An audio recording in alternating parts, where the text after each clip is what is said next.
If you are joining us today, and as promised, we are live at COP26, which is a very, I can call it the world's leading event on climate change. And this isn't just an hyperbole, it isn't just an exclamation. I knew it would be a very big event, but nothing prepared me for what happened the first time I entered this hall.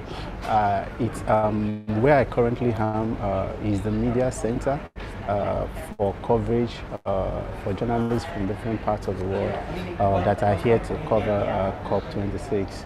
And according to the organizers, over 3,000 journalists were accredited to cover this big event. And as you can see, this is actually one end of the hall. As everybody has seen here in the screen, everybody here, they are all journalists from different media organizations. And the organizers were very nice enough to provide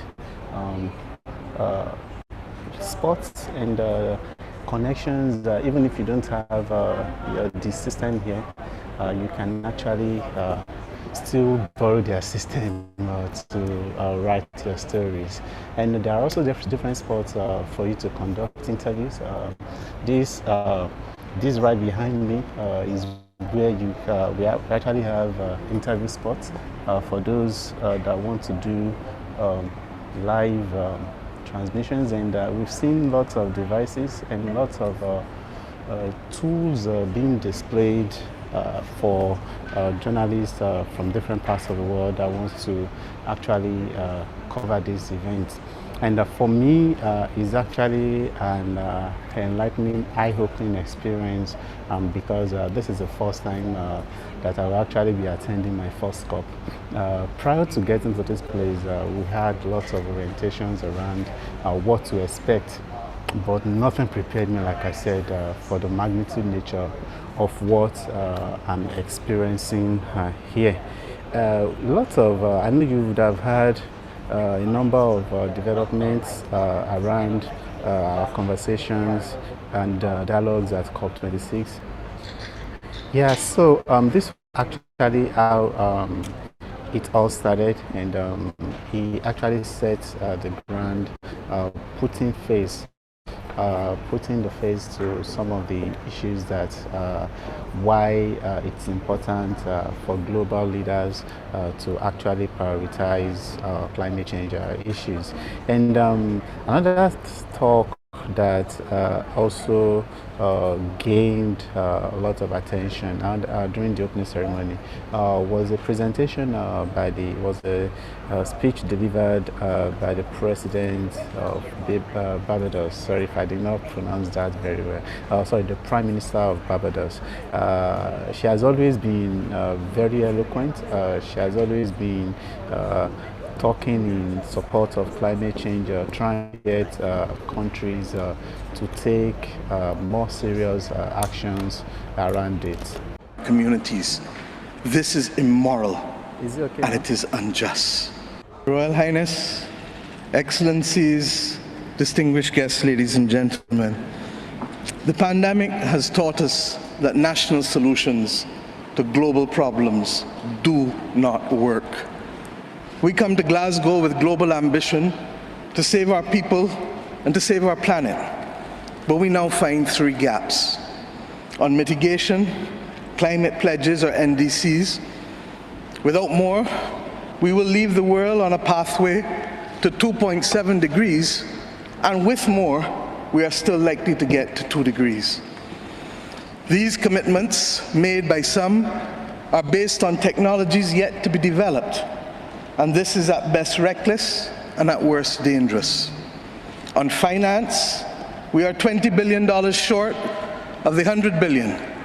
And this commitment, even then, might only be met in 2023.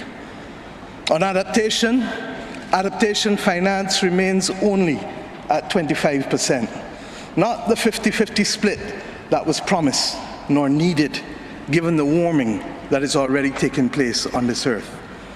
Climate finance to frontline small island developing states declined by 25% in 2019. Failure to provide the critical finance and that of loss and damage is measured, my friends, in lives and livelihoods in our communities. This is immoral and it is unjust. If Glasgow is to deliver on the promises of Paris, it must close these three gaps.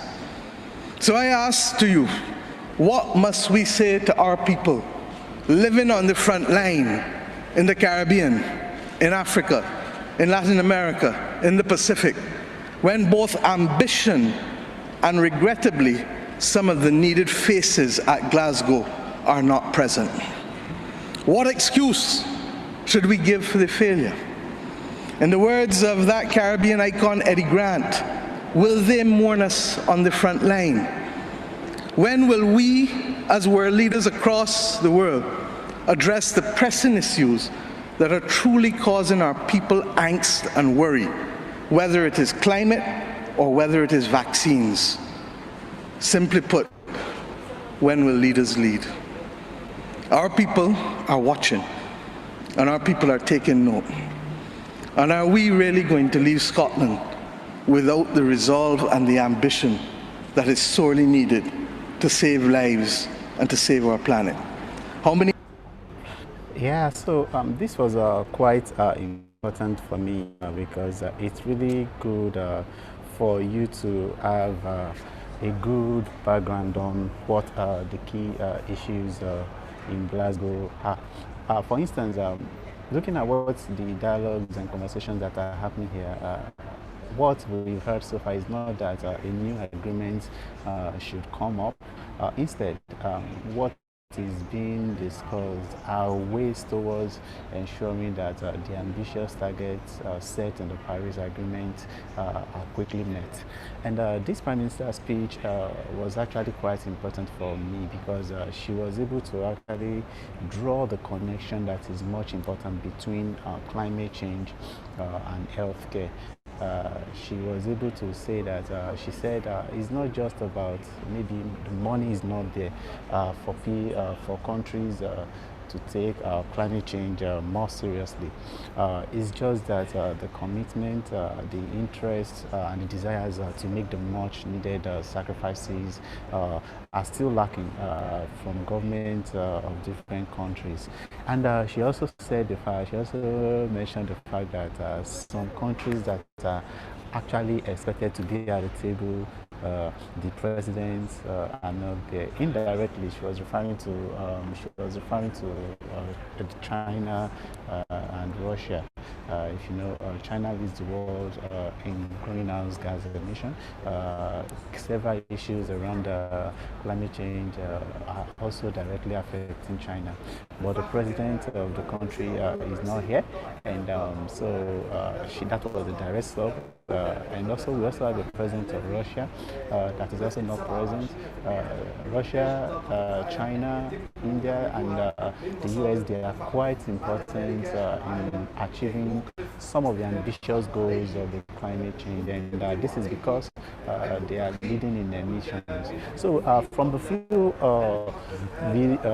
from the four, whatever you can get from those clips, I think it provides a better understanding of why this is so.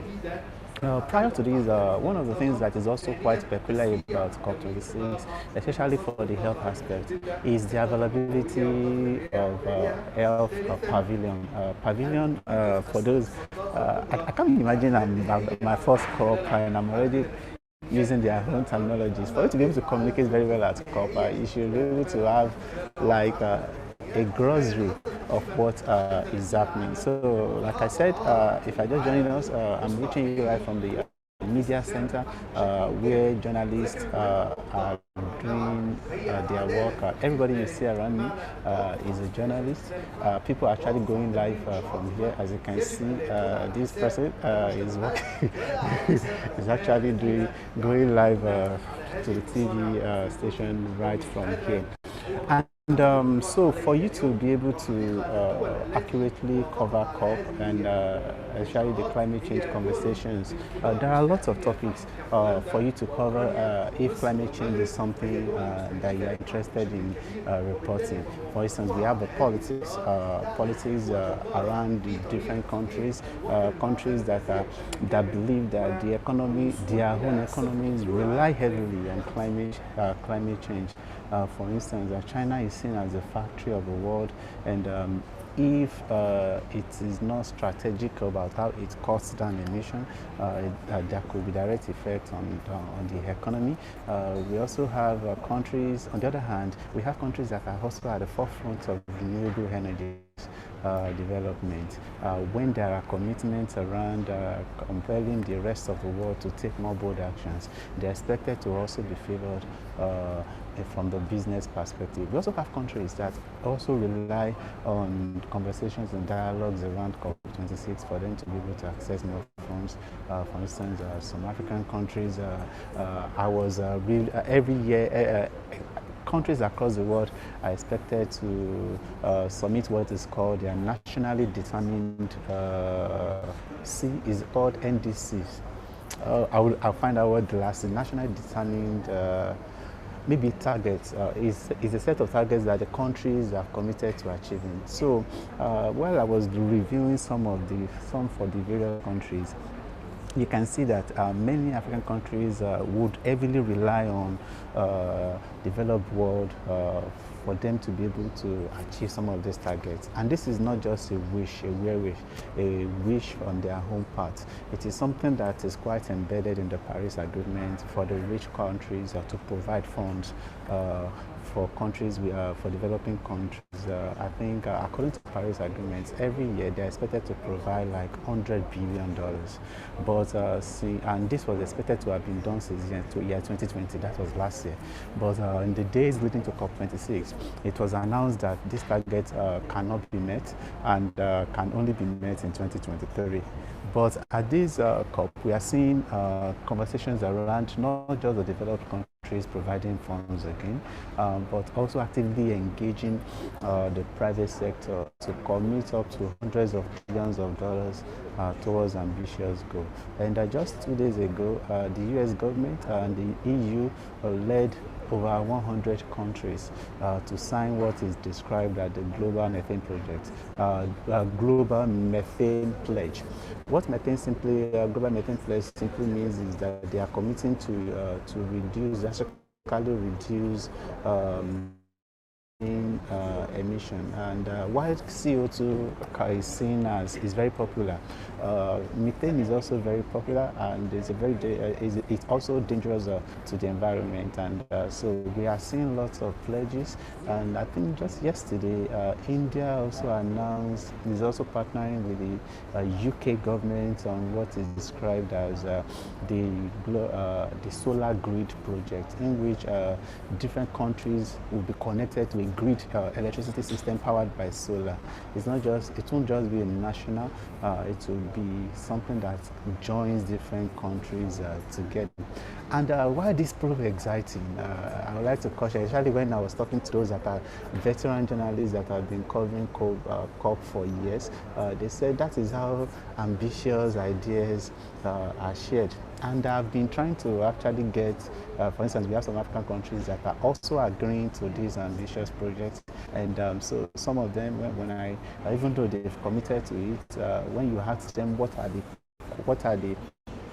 are your plans towards achieving these goals, they do tell you that they are going to study it very well, and they are going to figure it out. So those are the things that you have to be conscious of while reporting this ambitious project. And I've been talking to a lot of people, and I think I've been interviewing quite a number of persons that they are also bringing interesting angles, interesting dynamics to the conversation. And I would like to share the experience of one of the journalists that I interviewed. She's from South Africa, and this is also her first COP. And So it's quite interesting for you to see the event, the proceedings there through the eyes of our fellow journalists.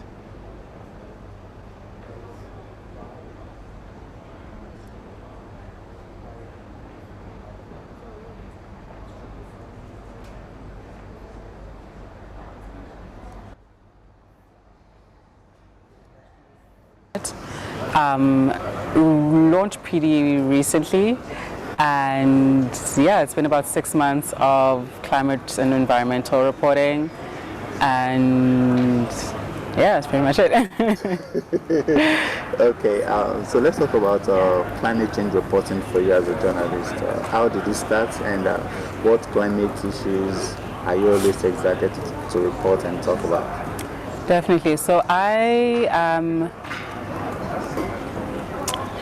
wait, say the question again. I'm trying to understand you as a climate change reporter. What kind of climate change stories do you write? Okay. Look at you, right? Yeah, look at me, please. Okay. So I got into climate journalism through a fellowship that I first did on climate justice by the Rosa Luxemburg Foundation, and basically there I kind of got a sense of how to tell stories that are more focused on the human aspect of the climate crisis. So looking at how the crisis actually affects people on the ground and how it affects their daily lives, and projections of how their lives could actually change as a result of the climate crisis.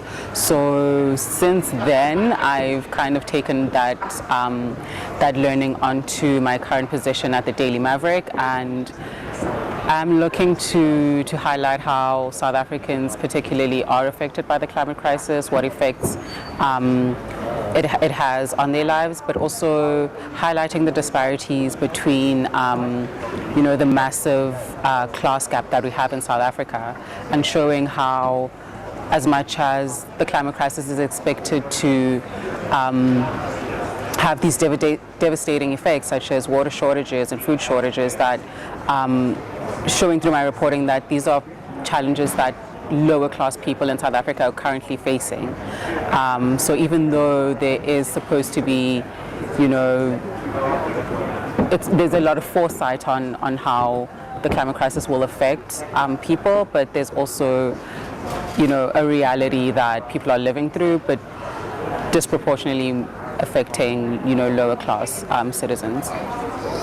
The way you answer that question shows that it's actually something you're quite passionate about. Very passionate about. Very passionate about. Right there. Now, so let's talk about your COP26 reporting experience. So how has that been for you? Oh, COP26 experience.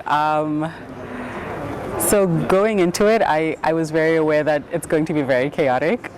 Arriving at COP26 is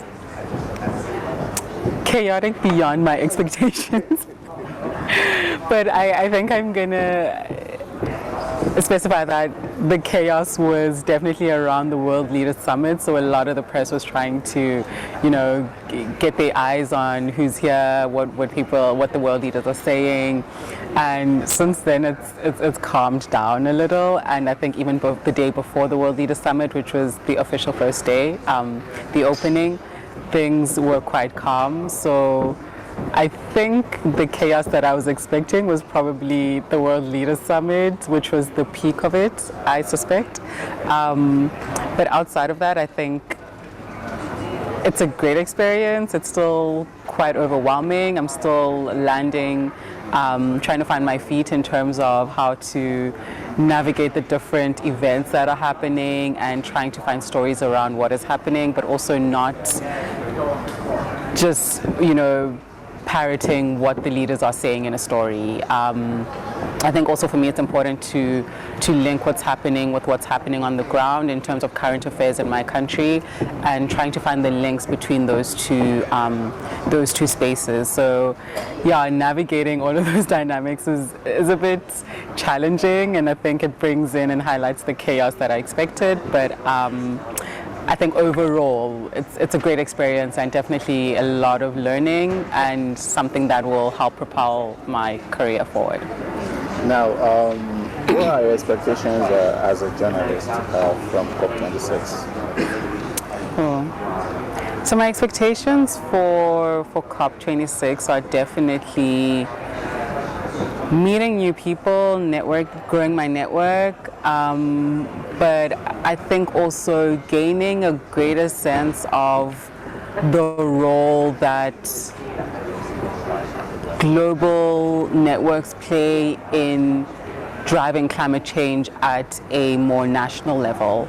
I think a lot of the time we, as journalists, look to our local government and our national governments, and we're constantly bombarding them, asking them, what are you doing? What can we expect? What are you going to be doing about the latest climate crisis report? And I think now it's becoming clearer that obviously a lot of it is dependent on them, but also their actions are based on global agreements, and also how they climate action that makes them look at a global stage, and what they can bargain for once they take those climate actions. So yeah, for me, expectations are definitely learning more about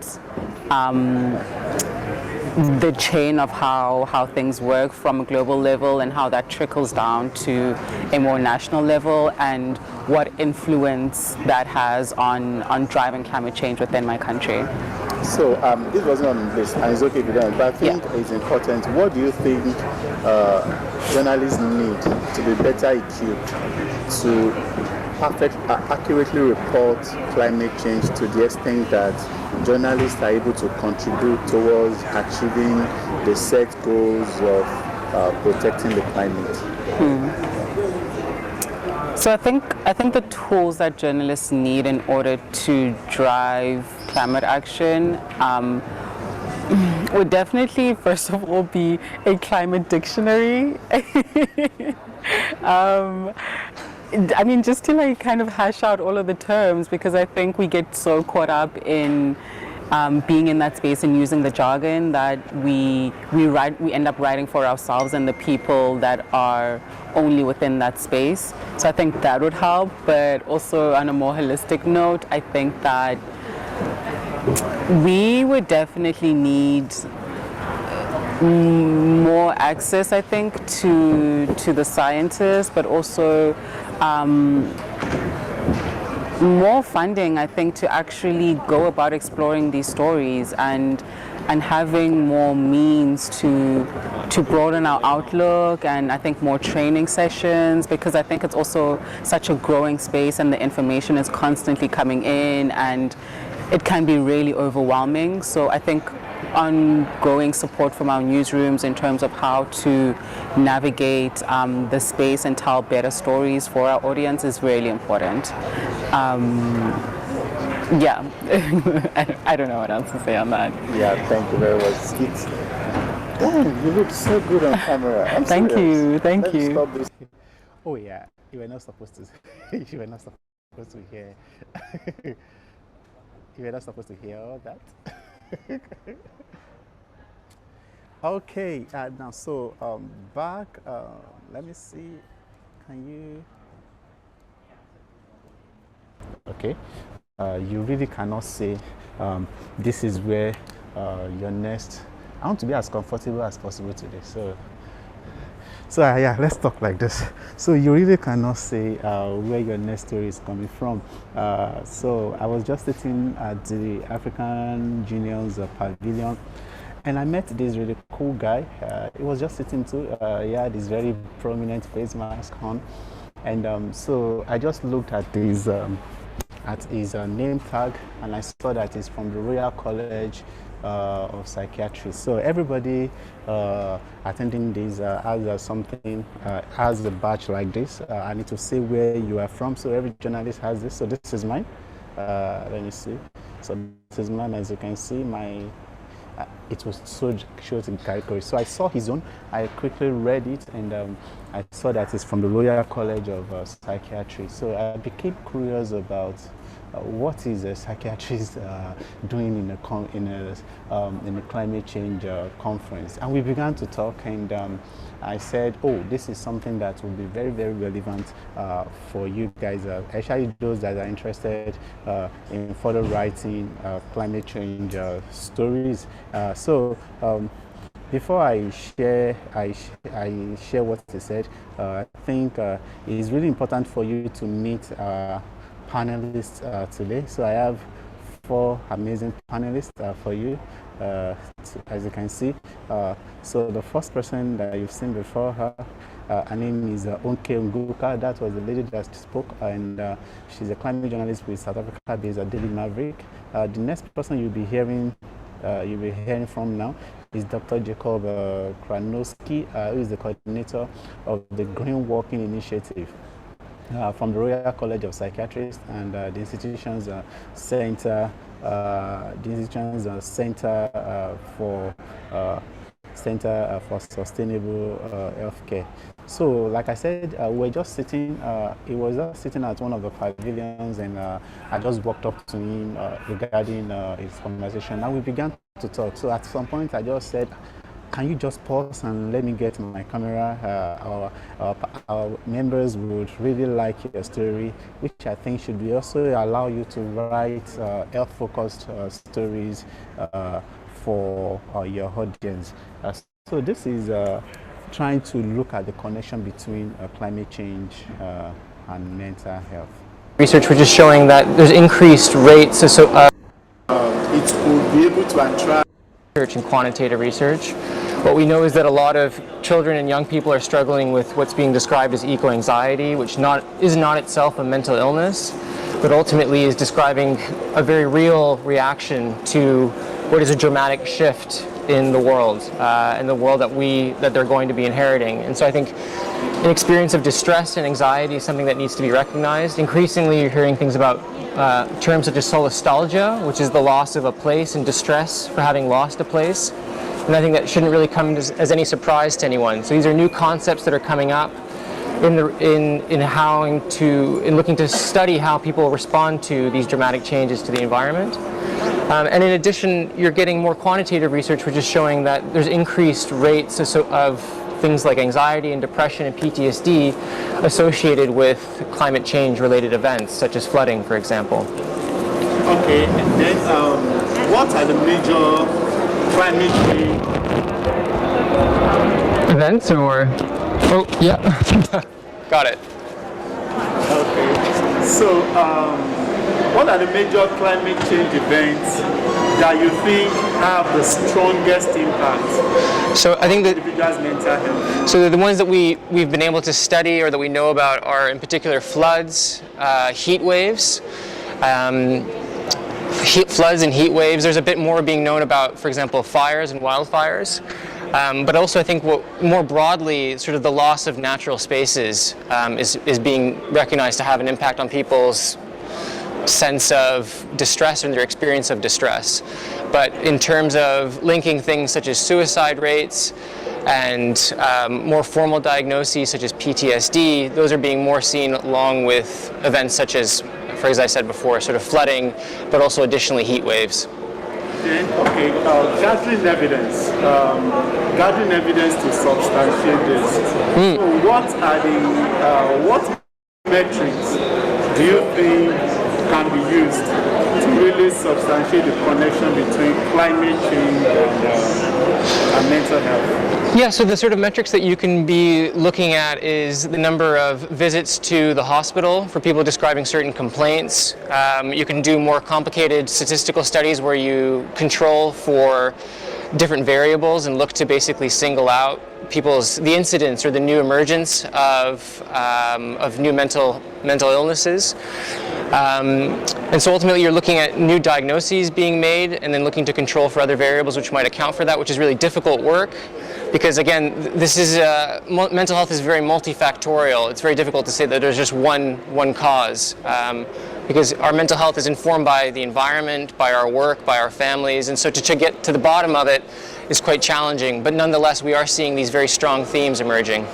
Okay, as a scientist and as experts, what kind of actions do you think need to be urgently taken, and what would really be a dream come true for you from COP26?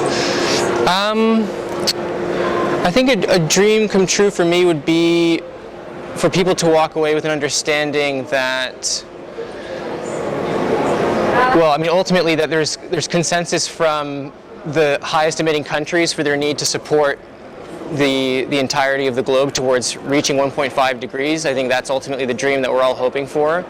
But I think from a point of view of health, I think it's really crucial if people could walk away with an understanding this is going to affect their minds and their bodies, and that we can talk about finance, we can talk about energy, we can talk about all these sort of systemic solutions, but ultimately this is very much about ourselves and how we are able how we're able to manage our sense of agency in the world, and how we're able to maintain healthy lives for ourselves and our families. And so I think that there's a really large emphasis that should be made on the impact of inequality, because inequality is one of the largest drivers of health disparity. And if we could also manage inequality, we would have a much more sustainable health service, which could actually accommodate, which would be both better for the planet and better for people generally. So I think talking about inequality and its impact on mental health and physical health, but health generally, would be, so this emphasis on prevention and recognizing the impact of inequality on people's health would be something I think I would really look forward to and be really inspired by and glad for. So let's talk about what is your assessment of climate change and mental health reporting, and in kinds of the stuff you are reading about it, what is your honest assessment? I think that mental health is very much not spoken of. It's not very much considered, and I think that's reflected about how the general thinking about mental health is a very complicated area. It's one that people are increasingly talking about, but you don't really see it discussed very much. I think it's also very important to make a difference between illness and a very normal response. So I think it's important to say that, we're not trying to pathologize people's reactions, but if you had, I think it's understandable that if you have your entire community put at risk because of a lack of water, and to say that people are responding with stress, I mean, that's a normal response, and I think it's important that we don't pathologize people's reactions, but I think also we should be able to think about why this is an injustice that people's mental health is being impacted upon, and that if that's helpful in terms of talking about the need for change, then I think that's really important that we consider that angle. But I think generally it's one that's not very well explored or talked about. And if you look at the structuring of One Health initiative, that looks at environment, animals and plants and activities, what do you think mental health is properly integrated? I'm not so familiar with the One Health framework myself, but I think that if you look at the sort of field of planetary health generally, this idea that a healthy planet means healthy people is something that I think is very well appreciated. And I think it's, ultimately you have to look after the body to look after the mind. And I think that these disparities or these divisions aren't necessarily, we should be looking to have a much more holistic view of human health. Talking about things such as the idea of maintaining well-being, and not just talking about illness, talking about how to keep people healthy. Because I think health, if you allow people the chance to be healthy, then I think people will be more able to be resilient and to adapt and to come up with the solutions and to be community focused.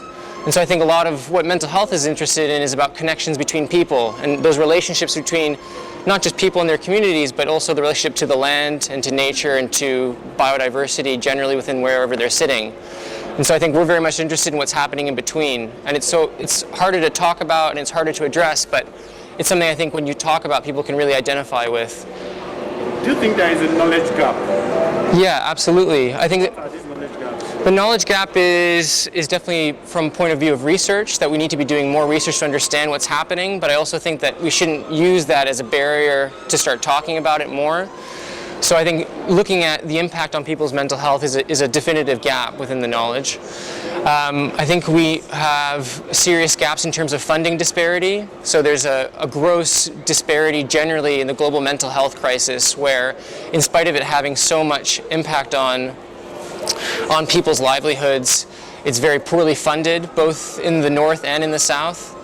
And so I think if we're going to talk seriously about giving people an opportunity at good health, you need to be talking seriously about funding mental health as well. But that's a gap that you see all over the world. So generally there's, as I said, the research gap, but also a funding gap. And it also just trying to create the health systems necessary to be able to provide people with good health, but also supporting communities to do that themselves, and not simply asking the health service to design that, but actually providing communities with the resources to build up resilience and to build up the networks which provide people with good mental health. So again, complicated solutions with lots of gaps. I really enjoy your conversation. Maybe my last question, Sure. something cool comes up is this. What can you say about maybe evidences from developing countries regarding this kind of research? Well, I think there's really good work from people like Vikram Patel, who work within the global mental health community, which look to basically train people within communities to be mental health representatives. And so you're not actually trying to create systems or healthcare systems, but you look to basically bring awareness to the possibility of communities basically being able to support themselves. And so you train people up locally. And so there's very good evidence, but again, that has to be supported by both the sort of research which is available, but also by communities taking it up and being supported to do that as well. Okay, so what's your research interest? I'm not a researcher, I'm actually a clinician. Wow. So I work within mental health in the UK in the NHS, and I've been trained as a psychiatrist in the UK, and I sort of consider myself more of an advocate than a researcher. And I speak mostly to the need for mental health professionals to talk about and to represent the impact of climate change on mental health and health more generally. And I have a specific interest on talking about the interface between nature and mental health, and how we can look to nature to improve our mental health, but also by looking after nature we can also support ourselves as well. So throughout these COP26, what are...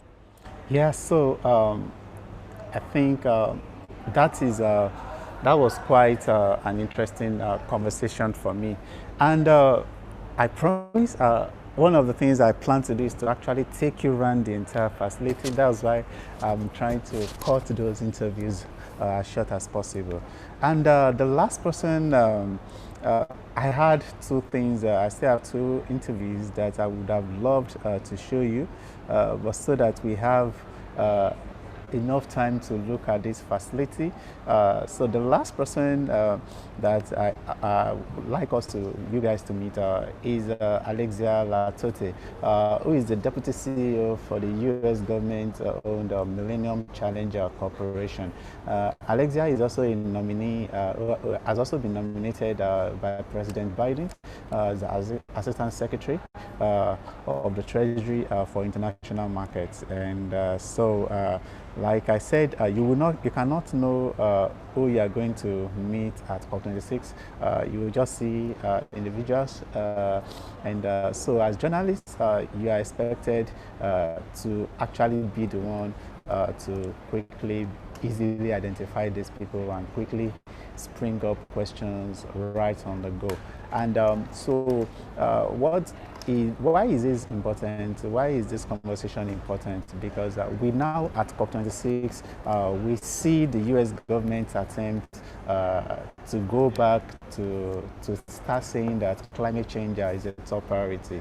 So, so I was able to ask her a couple of questions on how the U.S. government is attempting to separate, to make climate change independent, such that irrespective of which party is in charge of the governance, and she would the world would continue to know that the US government is back on track. So we'll take a listen and to watch part of what she said before we start to talk this amazing facility.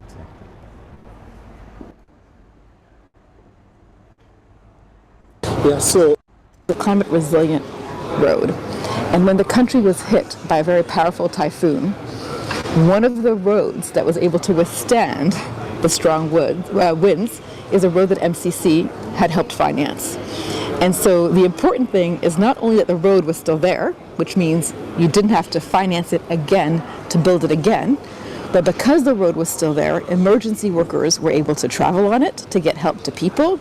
It allowed goods and services and people to move. So that is one of the reasons why working on climate change is so important to us, and to making sure that everything we do, particularly in the infrastructure space, is absolutely, at minimum, climate resilient. So let's talk about policies, because in addition to the grants that you mentioned that MCC supports countries with, what kinds of policies do you think are very, very important for countries to adopt to be able to, that are also well aligned with all the visionary climate goals and objectives that MCC's project can also be, that your project can also be used to support? Okay, so Paul, you mentioned the word vision. So I think for countries today, a very clear compass, sort of the embodiment of vision, is in the nationally determined contributions, the NDCs. And so we're seeing more and more of the countries that we work in develop NDCs. If they want, we can help them to strengthen their NDCs, and certainly we want to make sure that the activities we do in their countries is helping to back and support their NDCs. For example, we just finished negotiations with the Gambia, and we'll be working in the energy sector, and everything we'll be doing in that energy sector will also be supportive of the Gambia's NDCs. And then also, as evolutions happen, I'll again stay with energy. So we see a lot of countries who have very important goals in terms of trying to move more and more towards renewable energy. But again, there you need to create the right framework for renewable energy, particularly if you're trying to get the private sector to come in and help finance, for example, solar projects. And so MCC will work with countries to create the right regulatory and policy environment for renewable energy, including solar, helping to make it so that independent power purchasers are interested in the country and willing to come in. So that's just one example, but we see many, many examples when it comes to off-grid as well, or energy efficiency. All of these are new issues that require the right progressive policy environment to support them.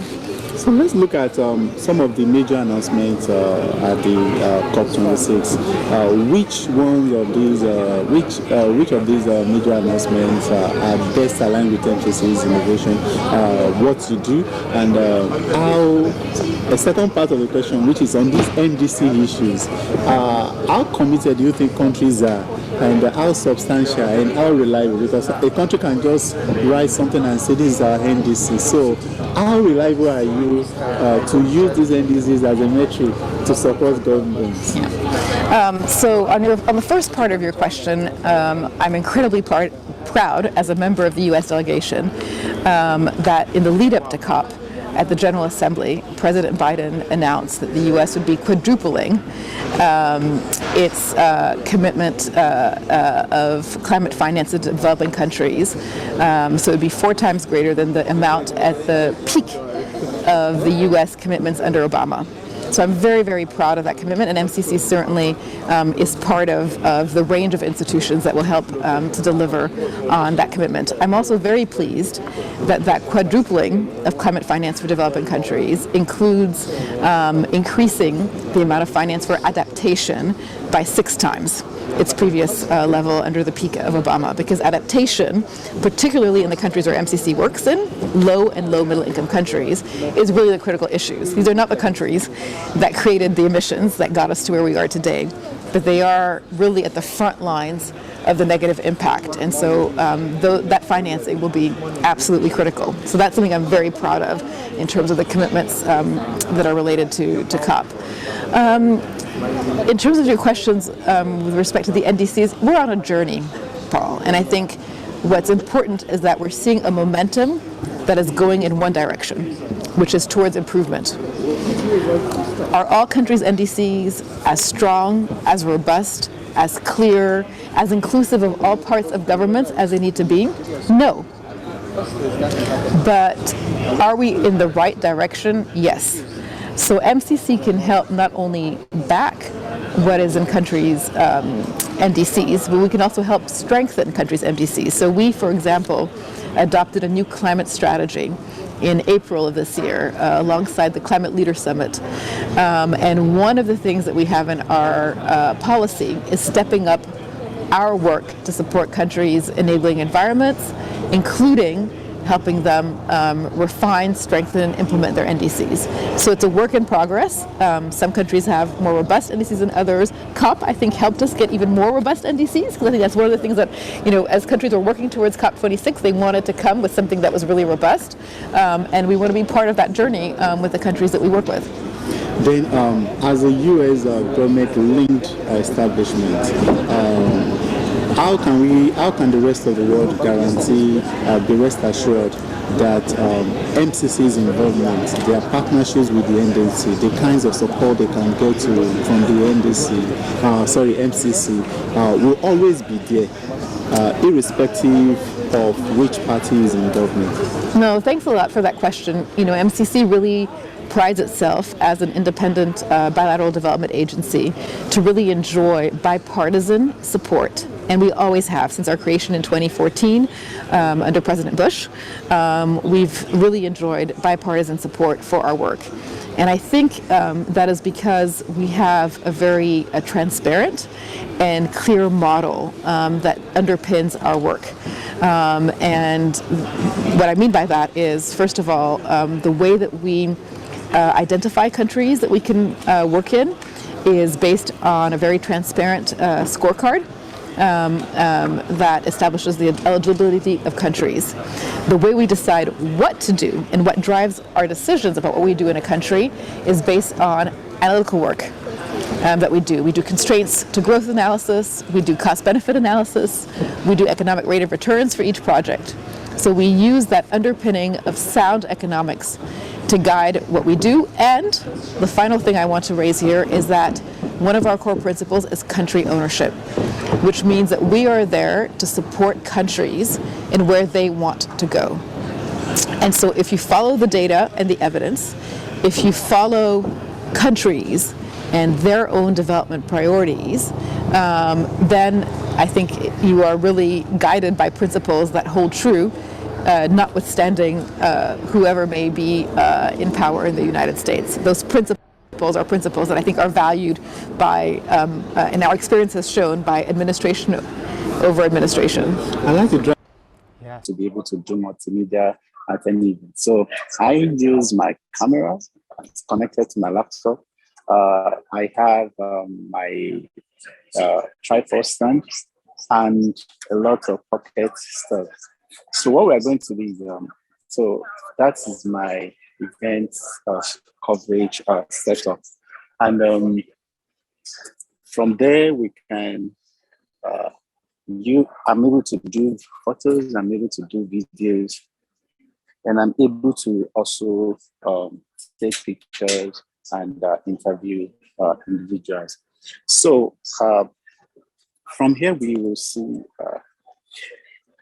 so currently this is what where I said the journalists from different, oh sorry, I'm not with my face mask. It's a serious crime here to be without a face mask. Yes, so 1 second. Mm-hmm.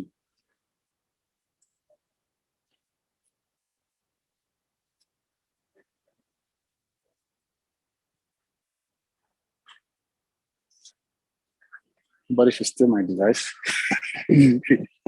Yeah, so every time that I get to work with Paul, you will be able to see the fact that journalism has come come so far. And it's not while we agree that journalists are online, we also have to come to terms with the fact that this pandemic has been one unique and has had unique impact on journalism in general. So because even though everybody is here, we usually have to rely on the TV for us to watch most of the sessions because of social distancing. And it's something that many have actually complained about because it limits the access that we have. But this is not to say that we can't still get it done. And as you can see, we can actually, this is another very massive media spot where journalists can actually watch the sessions and you can still, just to tell you, to show you how serious the organizers actually went. I think there is an interview in here. Yeah, this is a radio. I think this is for the radio sections. And so they, from this feed, normally you don't, they really did some really impressive work, ensuring that journalists don't have to be there. So most of the coverage are done, you do it at the workforce. For instance, this is a spot for Al Jazeera. You can see the different sessions. You can monitor different sessions from different feeds. You can click and you can plug in your stuff there and still go live. This is what COVID-19 has turned journalism to. Before, even when media centers like this exist, you still have to do many things. But even though we are here, you are still having to rely on the virtual platform for us to be able to do things. So it's actually incredible. Some media houses are able to actually get private sections where they broadcast their stuff. And we have a spot, if you want to address press, you come there. And we have amazing organizers. So before I can enter this place, I would have to actually show the security staff this badge. This badge enables you to be able to access this place. The weather is very good, but I just have to show off my journalist t-shirt. With easy identification. So what? There is nothing on this app anymore. So I want to take you to where most of the action is. So I'm running.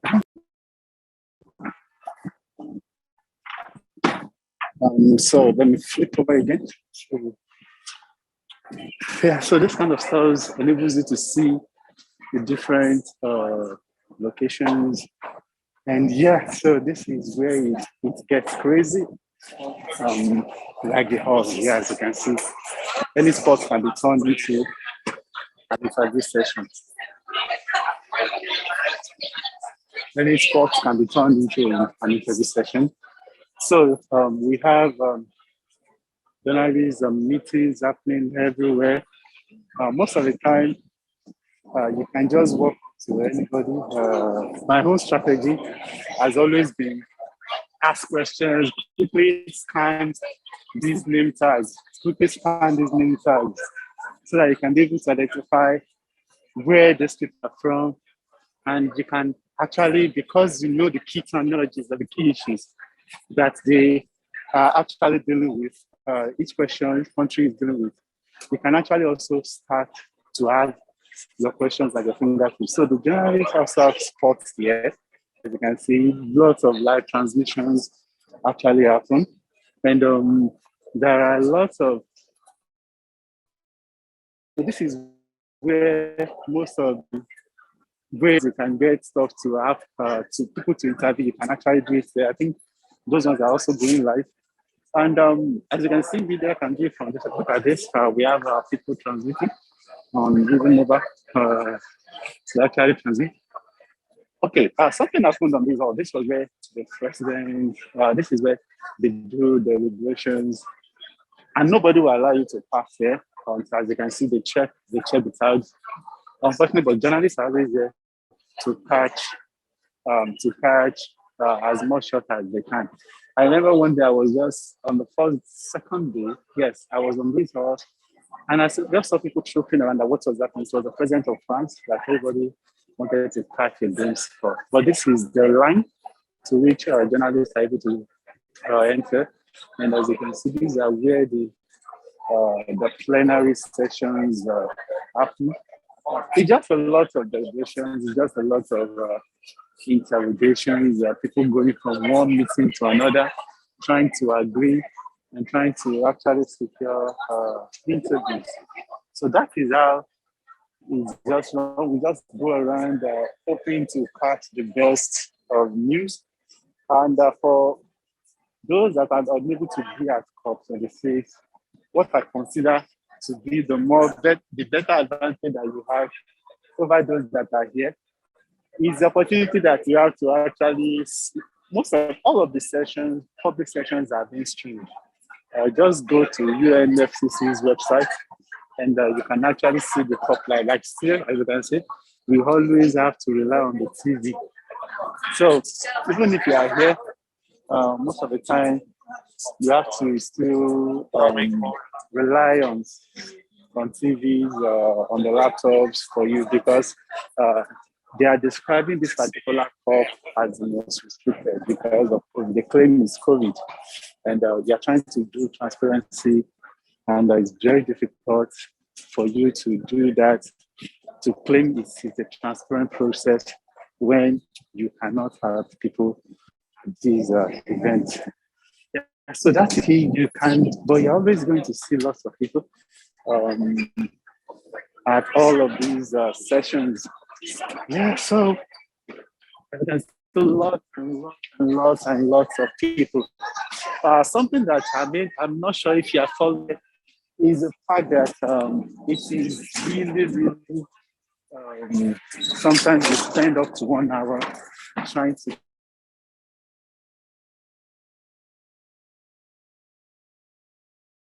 So, hi, how are you doing? Hi there. What is happening here? What's happening? Yeah. We're just, we're from this place called the Eden Project, and we're talking about how we connect people with nature from our base. And these are some of the projects that we're working on to show that projects are happening. Good things are happening to help address climate change and biodiversity loss. Okay. And we use plants, technology, art, science on a whole load of projects around the world. Yeah, so are you satisfied so far with what is happening at COP26, with the response? To be honest, we've just been here. I have no idea what's happening anywhere. But what has been the response to the people, from what people are saying coming here? Are they satisfied? Yeah, are you motivated? Oh yeah, people are really enjoying this space because I think it feels very different from everything else. We deliberately made it. Oh yeah. With warm light, bird song, real plants, and so it feels like a little bit of the natural world has come in here, and people come in here and they go, "Ooh, this is nice." Oh yeah, it's nice. I've been saying this is the first day, and I've not been able to come around there, so I was like, yeah, I'm really happy that I'm here. That's exactly what everybody says. We've been walking past here, and now we've got a chance to stop, and we wanted to make something eye-catching. Oh yeah, and I think you achieved that. Yeah. Oh, thank you. Yeah, thank have a nice day. Yes, so most of the time you just have to be spontaneous for you to be able to talk to people. You don't, if you're a very shy person, that you are shy to talk to people, you may not enjoy, you may not be able to get really good stories.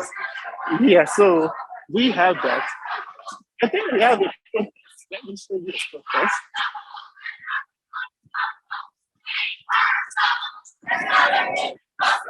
We are unstoppable, another world is possible.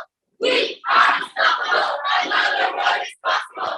We are unstoppable, another world is possible. We are unstoppable, another world is possible. We are unstoppable, another world is possible. We are unstoppable, another world is possible. Another world is possible. We are unstoppable, another world is possible.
united, will never be defeated. The people, united, will never be defeated. El pueblo unido jamás será vencido. El pueblo unido jamás será vencido. El pueblo unido jamás será vencido. El pueblo unido jamás será vencido. Planeta, amigo, el pueblo está contigo.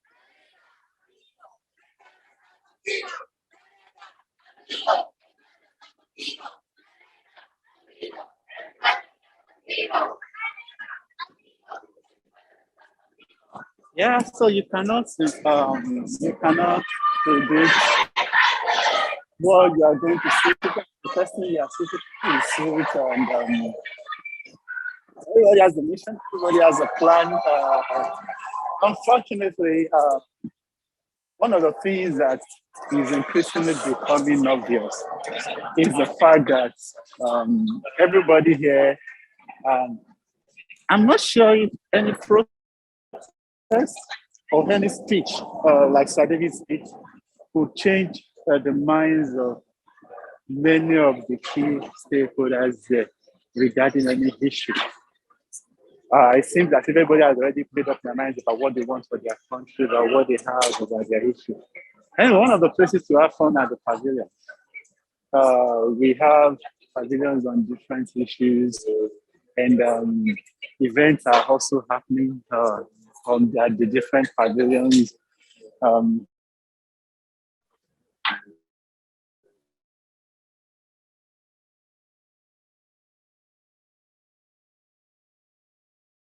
This is the trend.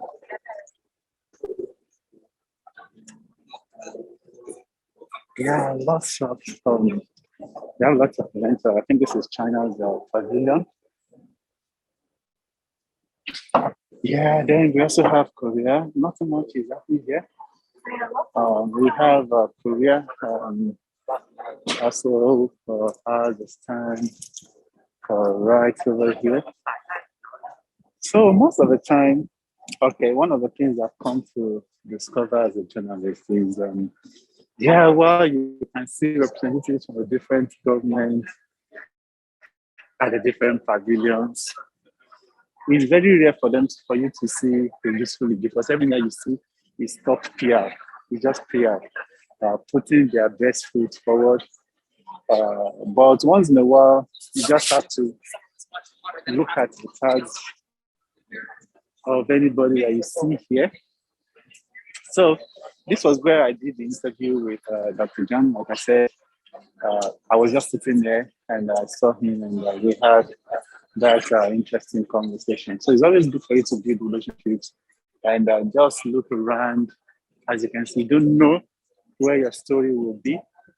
So until you have a better understanding, be able to have on the spot moments for you to connect really with the people and be able to quickly have conversations too. That would be okay. So lots of sections already, like I said. I think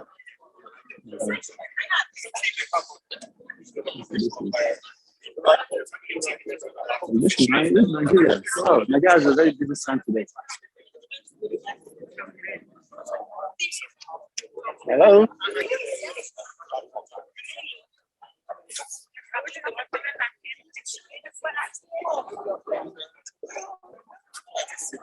Okay, we have the Commonwealth stand too. I think I just started the session. Now, look at one of the bodies you should understand is the fact that how do you keep up with all of these events? How? It's almost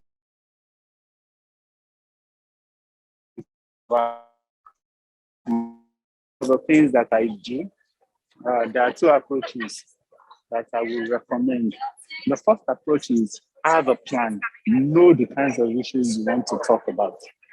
Know the kinds of issues that you want to talk about, and be able to have at the spur moment. If you see what I did with that interview of Lydia, if you see, I didn't even know she would be there, but I had and interests. I've had my own background on the issues that I consider to be very, very important. So you can never be short of meetings, of those that you can meet. And as you can see, as a journalist, whether you're TV or radio, you should always be prepared to go live anywhere. It's really, really important for you to have that at the spur moment. But most importantly, if you are not here, one of the tools I've also been using to be able to still cover as much as I can is to be able to go back to the websites and the streaming platforms that these various organizations are using. And depending on which platform you visit. Okay, yeah, I think something happened here yesterday. Yeah, yesterday right here, you cannot know you're going to meet. At this point, I was just trying to find somebody to interview. And I saw people gathering there. And when I looked around, it was actually Bill Gates himself that was there. So because unfortunately, because of the mask, you may not be able to clearly see this is the person, but you have to be able to be on the feet to ask the right question. Yeah, I think I've really taken your time much today, and I hope I've been able to give you as much COP26 experience as I can give you with limited capabilities. One question that people asked was that why holding and gathering people this many in a single hall? So this is the WHO, World Health Organization pavilion. And so one thing I like about what there's on the WHO's pavilion is you can actually see they are actually live streaming. They are streaming their session. Most of the sessions they are being streamed live. But back to the question that I raised, and I think is a good way to wrap things up today. So during the press briefing with the UN, with the COP26 presidents, that particular question was asked that why gather these many people at the same venue in a pandemic? And the answer was simple. There is an urgent need to solve the climate crisis. There is an urgent need for stakeholders to come together and actually discuss in person, look each other in the eye to actually come forward. And we can see lots of measures that have been taken to be able to actually get ahead of this thing and actually move on with the rise. But this seems to be a real test of how the new normal is going to be. The new normal regarding how does the world move on from the pandemic? How does the world resume events in the pandemic? And I think we are having a clearer understanding of what moving on would truly look like. When we got here, the first day that we got here, each of us received 3 packs of tests. Every day before I'm allowed to get into this hall, I have to test myself and submit the results. So which means everybody in this hall has actually conducted its own and reported its own COVID. These are from COVID-19 testing. How normal that is going to be in the next future, we don't know. But this to me seems to be the new normal, where we are able, as you can see, masks are everywhere. COVID-19 will continue to be an issue. How many organizations can afford to set up, to provide free testing for these thousands of people is what we don't know. What the costing is